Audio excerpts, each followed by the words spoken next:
sakumaha kamari bahwa Kangjeng Nabi Musa alaihi salam kita dakwah ke negeri Palestina kaum titah diringkit ketika datang di jurang tih di gurun tih nu kaayaan rendah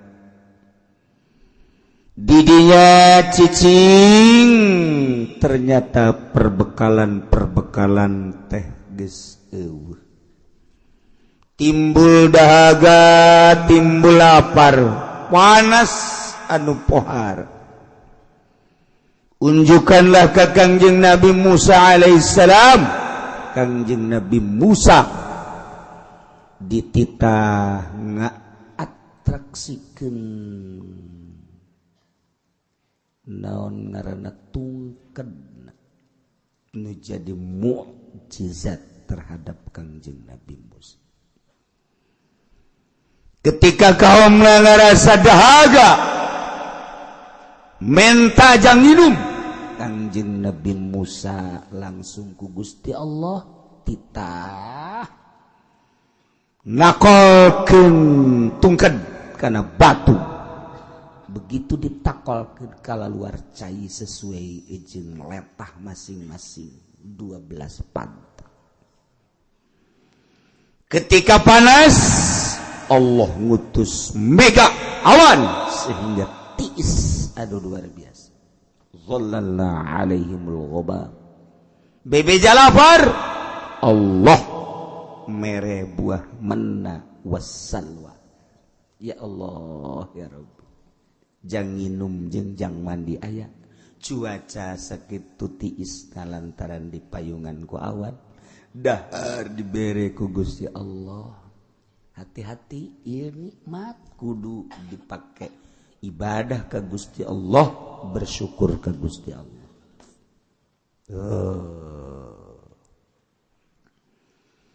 Kangjeng Nabi Musa ku Gusti Allah kita berangkat beserta kaum kamana Ariha ayeuna Jericho tinggal sababaraha kilometer deket titih Yordania berangkat terus ngaler perbatasan antara Yordan jeung Israel ngalengkah ka ditu terus bakal datang ka Ariha Baitul Maqdis nampak Masya Allah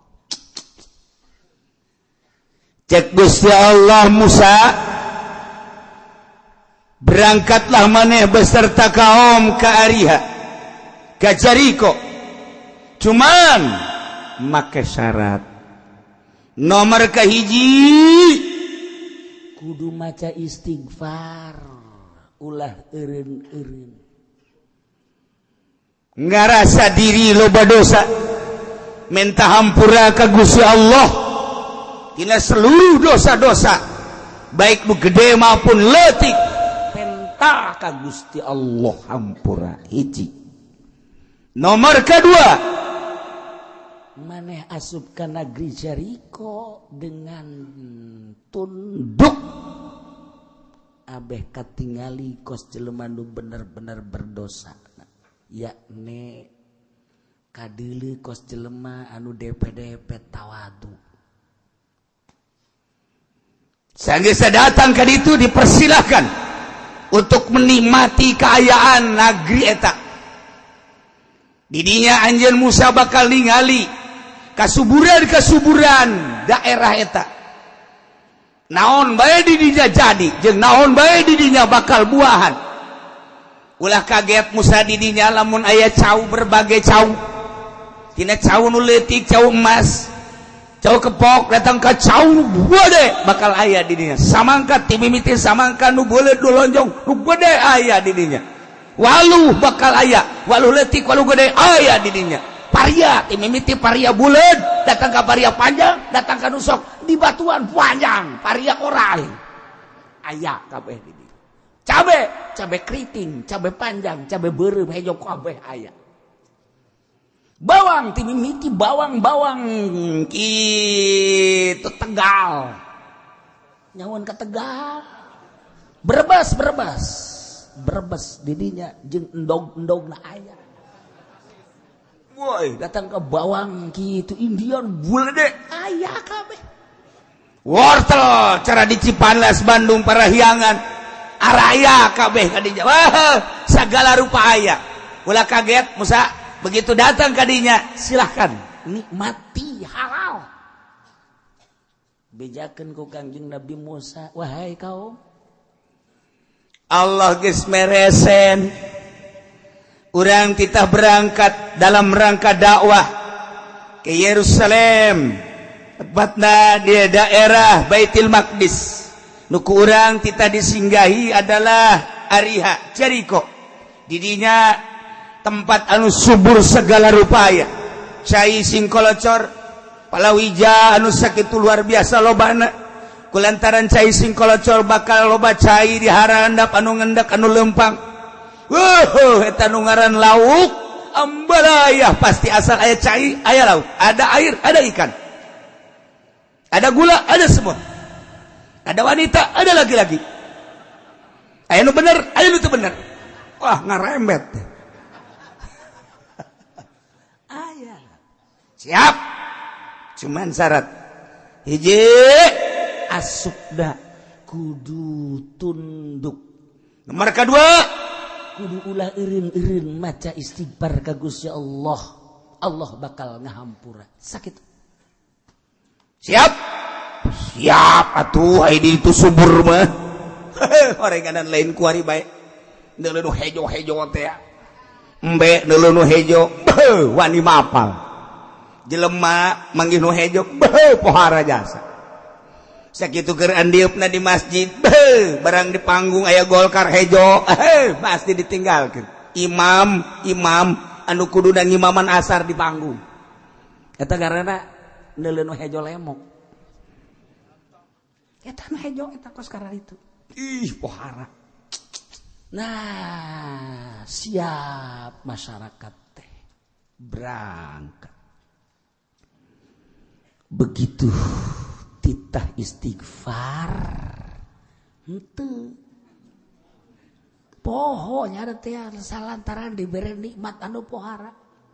Awan terus niungan cai singkolocor ditih geus sakitu poharana dahareun loba teu pernah kalaparan teu pernah kapanasan teu pernah kadahagaan.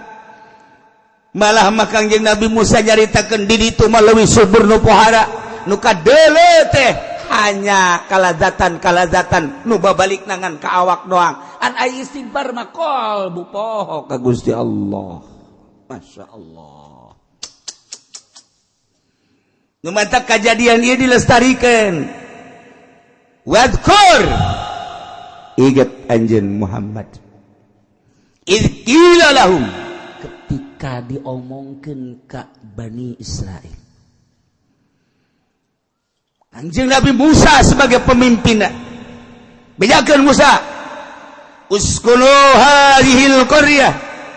Caricing maraneh kabeh di kampung, yakni Baitul Muqaddas. Datang kadinya lantaran subur wa kulu minha. Silakan. Dalahar halal naon bae nu aya.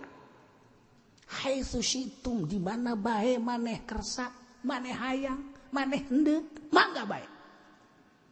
Wakulu cuman ngomong aranjeun kabeh hiqqatun ay amruna hiqqatun mas'alatuna hiqqatun yakni anta hiqqa anna khotoyana kami mah eueuh deui ngan sakadar menta dihampura kesalahan-kesalahan kami hiqqatun. Sok baca istighfar astagfirullahalazim sambil berangkat masuk negeri eta tawadu ka Gusti Allah sambil istighfar. Mangga engke ku kaula cek Gusti Allah naghfir lakum khotoyakum bakal dihampura kasalahan-kasalahan aranjeun kabeh ulah-ulah anu leutik nu gede dihampura ku kaula asal seperti eta. lamun geus dihampura maneh aya dina ihsan bagus. Ihsan makin loba makin istimewa, makin loba makin bagus, makin loba makin bagus. Kayak ku kaula ditambah-tambah sanazidul muhsinin. Bakal ditambahan ku kaula kebagusan. Sok laksanakeun. Berangkatlah Kanjeng Nabi Musa beserta kaum ieu teh supaya diinget ku Kanjeng Nabi urang. Maksudna urang sebagai pengikutna, sebagai umat Kanjeng Nabi urang Kanjeng Nabi Muhammad, ketika urang dibere nikmat bakal kumaha. Kamari ieu mah getol jasa ngaji kercan boga motor barang bogang motor saminggu ngaji saminggu henteu saminggu ngaji saminggu henteu. Motor teh lain pake syukuran. Kercan boga mobil mah getol ngaji barang boga mobil teu kaburu ngaji. Mobil berarti jadi siksa. Kamari ieu keur pas-pasan mah ongkos teh daek ngaji daek salat barang amboh duit ieu jutaan kuari geus poho ka ngaji poho ka salat. Kamari mah teu hayang ganti HP nu jadul ge terus bawa kuari mah lamun teu bisa WhatsApp teu bisa jana. Oh harai Masya Allah pengaruh duit nggak jauhan ka Gusti Allah. Ya Allah. Ya. Kamari mah hirup teh saaya-aya bae jeung pamajikan teh begitu romantis. Eger hirup saaya-aya boho barang boga duit pamajikanna mulai rada tinggalkeun horenganan. Nyana geus bobogohan deui jeung urang bojong. Iya kan mau bencana. Ya Allah. Tuh, kan? Luman takwal kurraling anjan Muhammad ingat anjan Muhammad izqila lahum waktuna diucapkan ka Bani Israil uskunu hadhil qaryah sok gara asup cara ricing maraneh di kampung ari hayana Baitul Muqaddas kaayaan kampung nu sakitu suburna bubuahan tatanen jeung sajabana wa kulumin haitsu syitum sok geura dalahar ku anjeun kabeh di mana bae anjeun hayang wa qulu hitatun jeung ucapan anjeun ulah eureun-eureun hitatun yakni minta dihampura tina sakabeh dosa wa dukhulul bab asup maneh kana lawang kampung begitu memasuki sujada dongkok nagfir lakum kaula bakal ngahampura cek Gusti Allah lakum ka aranjeun kabeh khotoyakum kana dosa-dosa aranjeun kabeh boron leutik nu bedek kabeh dihampura ku kaula. Lamun bade geus dihampura berarti geus bagus kabagusan moal diantep sakitu sanazidul muslimin bakal ditambah-tambah kahadeanana. Masya Allah. فَبَدَّلَ الَّذِينَ ظَلَمُوا مِنْهُمْ قَوْلًا kumaha kajadianana ternyata manusia makos kitu sakitu dipimpin ku Nabi. فَبَدَّلَ الَّذِينَ ظَلَمُوا ngagantikeun jelema-jelema nu zalim di golongan-golongan Bani Israil qaulan kana ucapan ghairal ladzi qila lahum nu teu dititah kamaranehana dititahna mangucapkeun teh hitatun teh sarua jeung menta hampura menta dibicen dosa hitatun titah ngomong eta begitu asup ka negeri ariha bari kayaan dongko bari ngomong hitatun bahasa hitatun teh hartina eueuh deui kahayang kami urusan kami pamenta kami mah iwati menta hampura dipicen dosa tina sakabeh dosa titah maca hitatun diganti ku nyana habbatun deuk nanaonan coba diganti ku habbatun sisikian aya oyong sikian aya waluh sikian endahan diganti kos kitu tah nyana mah tah barang sisikian kabeh ge aya buah sikian, aya awewe sikian. Maka dia orang pada Israel mah bloon. Jadi cak awewe guys, lalaki ge sikian. Kami onam hiji sama dua. Henteu teman teu kadinya. Sepajar bebeneran bes ya mah. Abatul bisyarati. Masya Allah karim. Diganti ku jada. Dititah baca hitatun ku Gusti Allah diganti habbatun. Eta beda saeutik hitatun habbatun. Urusana hitatun mah menta hampura ai habbatun mah dunia.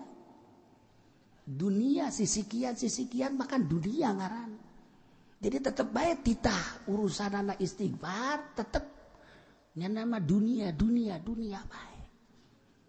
Titah ka Allah atuh heula ieu salat tetap baik dunia. Sakilang daek ge salat hatena dunia. Iku mah supaya teh. Itu eureun dunia dikira urang ninggalkeun dunia. Kita atuh eureun tan ninggalkeun dunia semet eukeun salat beheulangan teu bisa urang teh dunia bae. Masya Allah kabawa eta ka salat dunia. Urang usaha naon bae kabawa ka jero salat, tani kabawa ka jero salat. Urang jadi guru kabawa ka jero salat. Urang jadi politikus kabawa ka salat. Urang dagang karung goni aya bae. Aya bae sagala rupa aya bae. Masya Allah ditinggalkeun anak. Ieu teh kumaha coba ieu? Teu kumaha eueuh nu ditinggalkeun ke salat kayak komo di luar salat. Tah ieu urang geus hampir nyarupaan ka Yahudi. Tita istighfar hitatun nyuhunkeun hampura Gusti dosa abdi. Dosa anu leutik, dosa anu gede hampura Gusti. Ya kalimatan anu dipasihan ku Gusti ka abdi teh Gusti hese syukuranana abdi teh ku teu syukuran teh berarti kan dosa hampura dosa-dosa abdi Gusti tina mahiwal ka Gusti tina teu nurut ka Gusti tina maksiat ka Gusti hampura Gusti kita maca eta hitatun ketika berangkat masuk bari tunggul hitatun diganti ku nyana habatun dunia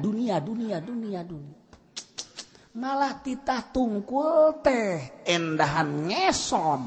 Nah naon tuh ngeson jana. Fabaddalal ladzina zalamu minhum qawlan ghairal ladzi qila lahum. Titah maca hitatun hambatun. Titah wadkhulul baba sujada tungkul ngarengkuh endahan ngeson jana make birit esod. Make birit naona. Cak Kanjeng Nabi Musa dulur, ulah habatun hitotun. Nomor kaduana tungkul kita. Ongkos anu ruku lah. Kos turuku gitu dong kok. Ulah ngesot, ulah tetep kabi mandek habatun bari ngesot habatun. Kanjeng Nabi Musa gides-gides bae. Wara rese amat sih kau. Barang datang ka ditu teh atuh. Asup dage geus teu mentah hampura, asup dage geus teu DP nu dideuleu teh kemewahan dunia, kaayaan kasuburan. Beuh ningkat pikiran teh lamun kamari mangan sakitu ditih. Beuh ieu mah luar biasa, geus dibejaan ku Kangjeng Nabi Musa sagala rupa aya, palawija mimiti buah-buahan araraya, kemudian kitu sayur mayur araraya, jeung sajabana araraya. Anu dibayangkeun kunyana kasuburan nu babalikna jang ka awak doang. Urang geus ada ieu. Awas. Ketika urang dibere dahareun inuman eta ngan babalikna ka awak doang. Haju gendut ngising ka empang nu untung mah jumbo. Tahu jumbo kan untung. Tuh coba ayo. Iya pagawean rohna mana, kolbuna mana. Mentek diatur di ahli torikoh mah di torikoh mah ulah terlalu ngurusan awak coba ngurusan ruh bae. Ai urang di syariat makan ngurusan ngan sakadar zahir bae. Ieu kolbu mah teu pati diurusan. Mentek lamun jelema teu ngurusan kolbu tidak terkecuali kiai tinggal kiai makin hayang di kiai-kiai. Lamun geus hayang di kiai-kiai, lamun teu dihormatnya nama manyun mah. Teu dicium beleungeunna, teu dicium tangan, nya nama geus dicirian teh si eta tilok cium tangan ka aing. Awas ku aing sia. Dicirian ku nya nama. Teh eta kiai goreng hate eta nu kos kitu. Emang ge kabehan ge osok sih goreng hate mah. Ayo mencet embe kula ge osok goreng hate. Diiris-iris digoreng. Hate embe eta mah. Tuh. Lamun urang teu ngurusan kolbu, ketika urang jadi lurah takabur, ketika urang jadi DPR takabur, ketika urang jadi bupati takabur, ketika urang jadi gubernur super takabur, ketika orang jadi menteri super takabur, ketika orang jadi presiden XXX XL jadi takaburna XXL pohara eta naon teu ngurusan kolbu. Ulah kajeun teh mah geus parantina nu sugih dagang, nu sugih usaha, nu sugih tani, pejabat takabur parantina. Kiai makan lain paranti takabur. Tapi kulantaran teu ngurusan batin sarua bae. Sarua bae. Hai. Ka aing sia teu nanya pada kiai. Teu nanya sia. Ngaji ka mana? Mang haji kos tukang lauk bae. Kiai. Lamun disebut kiai karakter, isuk mamanya naik atuh setik. Eta kan penyakit eta kos kitu garana penyakit. Dunia penyakit. Nah, ieu teh diurusan ye. Nu batak ngurusan awak mah babari. Ketika orang muriang, puyang, bodrek, teu mempan, itu prokol, teu mempan keneh bae. Naon kata? Dagorin.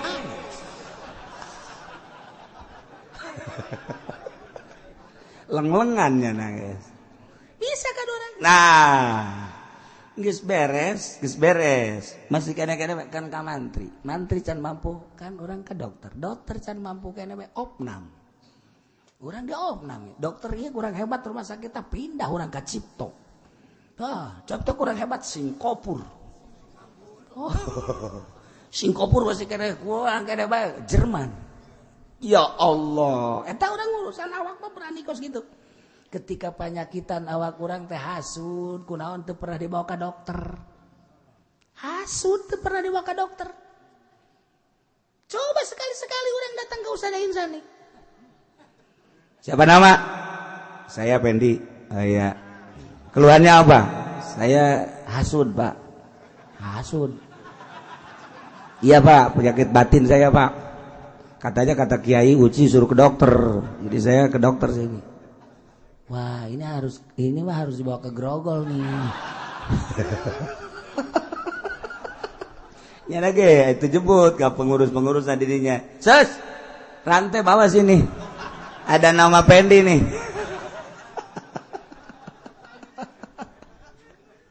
Itu pernah orang datang ke dokter ya aya hasudan aya naon. Ria ieu teu pernah ieu dibawa ka dokter kunaon si hayang kalem bae ku makhluk. Kunaon si sirik pidik aya bae di jero hate teh. Kunaon si hubud dunia aya bae di jero hate teh. Bawa ka dokter. Ka mana dokterna ka mana? Ya ka kiai. Datar urang ka kiai. Waalaikumsalam. Waalaikumsalam. Nurutkeun cek Ki Uci aing lah. Datang ka kiai lah. Ceng. Abah di mana, Ceng? Aya di jero. Apa kenaon Abah? Nonton TV. Puyeng nyana aing rek berobat, orangnya aja gering. Wah, teu beres si kiai. Itu ya. Bebeja nyana, bah ya tamu dari tamu. Saha gitu. Oh, si Pendi teh teman. Kade. Kunaon? Mama keur neuleuh bola ieu huyung babarengan. Jarakan neuleuh mah neuleuh bae tapi hate mah nyelemet bae si kiai kok goblok-goblok deui. Nah neuleuh main bola, aju nyahoan nyana deui. Wah, teu beres ieu berarti lain kiai obat, lain tukang obatan, obataneun teh mah kos kitu. Pindah deui aing. Ayo aing boga kreditan ieu lah coba mentak coba pendapat ka kiai. Coba aing nyaho. Assalamualaikum. Waalaikumsalam. Ya sia ieu. Oh, alhamdulillah. Deuk. Yuk, minum. Enon tuh, kula dek berobat ka kiai. Enon tuh. kulang ridit mobil ya 3 tahunan ku aya ayeuna 1 tahun 2 tahun dit can kabayar ieu kumaha minta doana sakalian lamun sadek bayar nu mama ge nu mama ieu can kabayar pangmayarkeun nya goblok teh coba ieu tolol ieu mama ya jadi aing ka babandulan ku nyana geus mah aing boga babandul nyana leuwih buat deh babandulna tak agak ledek gitu tuntunan bapentah eta lain kiai kos gitu duk bana tuh lemun urang awak puyang awak gering ka dokter jelas rumah sakit nah horenganan batin mah eta teh ka mursyid mentak eta guru thariqah kudu mursyid lantaran nyana geus usul ilallah bisa ngomean batur sebab kadeuleur rangka manusia ketika ria, ketika ujub, ketika hasud, ketika takabur, hubul dunia, hubul jah, kanyahoan eta. Nu mantak nyana ngaulah-ulah ge resep dunia nyana geus henteu. Nu mantak ulah-ulah ge ujub nyana geus bisa henteu ujub. Nu mantak ulah ge ka batur hasud nyana geus teu hasud. Nu mantak ulah ge hayang ka alam ku batur nyana geus bisa teu hayang ka alam ku batur. Ketika cak kiai, hei dulur ulah hasud, cak tatanggana, nyana ge hasud. Mun aya kiai ulah sok hasud teh ya artina sirik pidik batur anu sugi urang ayeuna hasudan urang nu gering eta nu kitu tarana hasud dulur ulah sok hasud nya cak tatanggana deh nya lagi hasud nya lagi kamari ribut jeung adina nya lagi ribut kamari tuh mal bisa tapi guru mursyid nu mantak bisa ngobatan ketika aya pasien nyana mana geus teu aya nanaonan di jero hatena hiji be Allah eta kan nah ieu kan Kanjeng Nabi Musa nabi rasul boga mujizat dakwah dibawa kaumna ka negeri Ariha ketika berangkat titih ka Ariha maka persyaratan cek Gusti Allah hiji syaratna teh qulu ittatun awas kudu maca hitatun ya le minta hampura ka Gusti 2 wadkhulul bab asup ka lawangan sujada togol mendek nomor katilu dipersilakan ke geus datang ka ditu wa kulu minha haitsu syi'tum geus datang ka ditu silakan anu dihayalkeun hanya dunia habbatun bisyaratin ngesod lempangna leuwih teuing akhirna kan ditegor ku Gusti Allah Musa persyaratanana tilu kok ieu kuarikeun mahiwal aduh Gusti abdi geus kurang kumaha capek lain teh dinasehatan ku abdi teh terus dinasehatan tapi memang buah kawarahna Bani Israil teh kos karari ieu dipimpin ku nabi atuh komo dipimpin ku Kiai Golkar pantes jak kiaina ge kos kitu cacak ku nabi masih kena mahiwal Kangjeng Rasul turun ke alam dunia diturunkeun kemudian manehna Kangjeng Rasul teh dakwah kurang kumaha pamentana dicumponan cek musyrikin Muhammad kami daek iman tapi tuh coba bulan turunkeun sanggeus turun kena bagi dua kena maca syahadat kemudian ngamprok deui berangkat deui tah lamun geus kos kitu ku kami kakadak daek iman mun kami bisa kos kitu kaula bisa kos kitu iman kami saksian cek Kangjeng Nabi Muhammad praktekeun cek Gusti Allah Jibril datang tonton ku musyrikin langsung bulan titah diawean ku Kangjeng Nabi kadi bulan turun set belah dua plak nu hiji asup kadi terus keluar deui maca 2 kalimat syahadat asyhadu an la ilaha illallah asyhadu anna muhammadar rasulullah berangkat deui keluar kumaha iman maneh teu ka kaula bahwa qala rasul pohara sihir maneh Muhammad weh budak kawari sihirna pohara jasa hijab mah kos kitu ketika henteu dibere hidayah mujizat pajar sihir karomah pajar sihir pajar karomah dibalikeun tah dipimpin ku Kangjeng Nabi bege kos kitu teu komo urang Numatak urang we geus sakadar sakula mah numatak sakadar nyampekeun dulur ye bahwa main gapleh teh haram sebab eta teh judi geus susah kitu ketika liwat anu main gapleh bisa entah budak dulur ulah sok ngadu kotoknya lantaran ke orang bakal diadukeun deui haram hukumna ngadu-ngadu kotok geus kula liwat aya nu ngadu kotok bisa anda budak ngadu kotok geus bae ngomong geus nyanan terus bae atuh geus asa ulah kadorakan doang apalagi jeung pejabat ngaji geus ngade ulah sok korupsi ajunya na maling bae terus sabodo eta mah kabagi nyana berarti nyana siap dipanggang ke di neraka beres geus sakitu tuh ya ieu hese jasa